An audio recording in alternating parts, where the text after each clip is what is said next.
وزیراعظم شہباز شریف جو ہیں انہوں نے ایران پر اسرائیل کے جو اشتعال انگیز حملہ کیا اس کی شدید مذمت کی ہے۔ وزیراعظم کا اسرائیلی حملے میں جانی نقصان پر ایرانی عوام سے ہمدردی کا بھی اظہار کیا گیا ہے۔ وزیراعظم شہباز شریف کا یہ کہنا تھا کہ اسرائیل کا یہ سنگین اور غیر ذمہ دارانہ فعل انتہائی تشویش کا باعث ہے۔ عالمی برادری اور اقوام متحدہ کشیدہ صورتحال جو ہے وہ بڑھنے سے روکے اور اس کے لیے فوری اقدامات کرے۔ پاکستان کا بھی یہ اہم بیان وزیراعظم شہباز شریف کی جانب سے سامنے آیا ہے۔ انہوں نے حملے کی شدید مذمت کی ہے۔ انہوں نے کہا ہے کہ اس اشتعال انگیزی کی، اسرائیل کی اس بربریت کی ہم شدید مذمت کرتے ہیں۔ وزیراعظم کا اسرائیلی حملے میں جانی نقصان پر ایرانی عوام سے ہمدردی کا اظہار کیا گیا ہے۔ وزیراعظم کا کہنا ہے کہ اسرائیل کا یہ سنگین اور غیر ذمہ دارانہ فعل انتہائی تشویش کا باعث ہے۔ عالمی برادری اور اقوام متحدہ کشیدگی بڑھنے سے روکے اور فوری اقدامات کریں۔ ناظرین، آپ کو بتایا جا رہا ہے کہ وزیراعظم شہباز شریف کی ایران پر اسرائیل کے اشتعال انگیز حملے کی شدید مذمت کی گئی ہے۔ وزیراعظم کا اسرائیلی حملے میں جانی نقصان پر ایرانی عوام سے ہمدردی کا اظہار بھی کیا گیا ہے۔ وزیراعظم شہباز شریف کا کہنا تھا کہ اسرائیل کا یہ سنگین اور غیر ذمہ دارانہ فعل انتہائی تشویش کا باعث ہے۔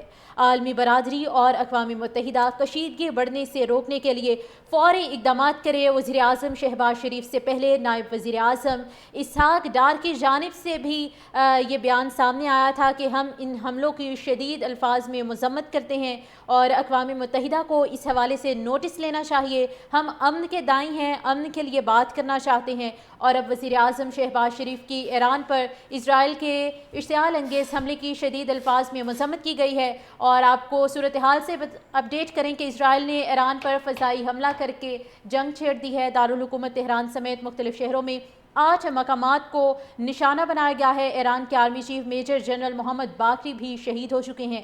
ایرانی حکومت نے امیر حبیب اللہ سیاری کو ایران کا قائم مقام آرمی چیف تعینات کیا ہے۔ اسرائیل کے حملوں میں پاسداران انقلاب کے سربراہ میجر جنرل حسین سلامی، القدس فورم کے سربراہ اسماعیل قانی، ختم الانبیاء ہیڈ کوارٹر کے کمانڈر میجر جنرل غلام علی راشد بیٹے سمیت شہید ہو چکے ہیں۔ حملے میں ایران کی جوہری ایجنسی کے سابق ڈائریکٹر کو بھی شہید کیا گیا ہے۔ آزاد یونیورسٹی کے سربراہ اور نیوکلیئر سائنسدان محمد مہدی تہرانچی اور بہشتی یونیورسٹی کے نیوکلیئر انجینئرنگ فیکلٹی کے پروفیسر احمد رضا کو بھی اس میں شہید کیا گیا ہے۔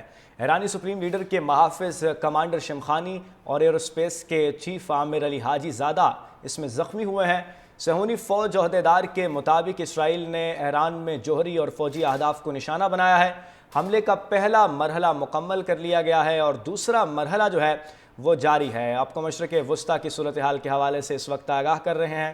انتہائی تشویشناک صورتحال ہے۔ اسرائیل نے 200 طیاروں سے علی الصب ایران پر جو ہے وہ تہران میں حملہ کیا ہے۔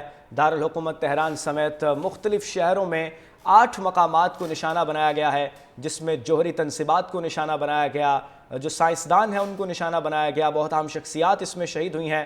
ایران کے آرمی چیف میجر جنرل محمد باقری جو ہیں وہی بھی اس میں شہید ہوئے ہیں۔ ایرانی حکومت نے امیر حبیب اللہ سیاری کو اس کے بعد جو ہے وہ ایران کا قائم مقام آرمی چیف تعینات کیا ہے۔ اسرائیل کے حملوں میں پاسداران انقلاب کے سربراہ میجر جنرل حسین سلامی، القدس فورس کے سربراہ اسماعیل قانی، ختم الانبیاء کوارٹر کے کمانڈر میجر جنرل غلام علی راشد بیٹے سمیت اس میں شہید ہوئے ہیں۔ حملے میں ایران کی جوہری ایجنسی کے سابق ڈائریکٹر بھی اس میں شہید ہوئے ہیں۔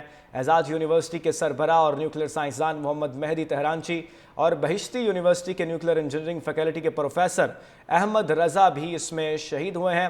ایرانی سپریم لیڈر کے محافظ کمانڈر شمخانی اور ایروسپیس کے چیف عامر علی حاجی زادہ اس میں زخمی ہوئے ہیں۔ صہیونی فوجی عہدیدار کے مطابق اسرائیل نے ایران میں جوہری اور فوجی اہداف کو نشانہ بنایا ہے۔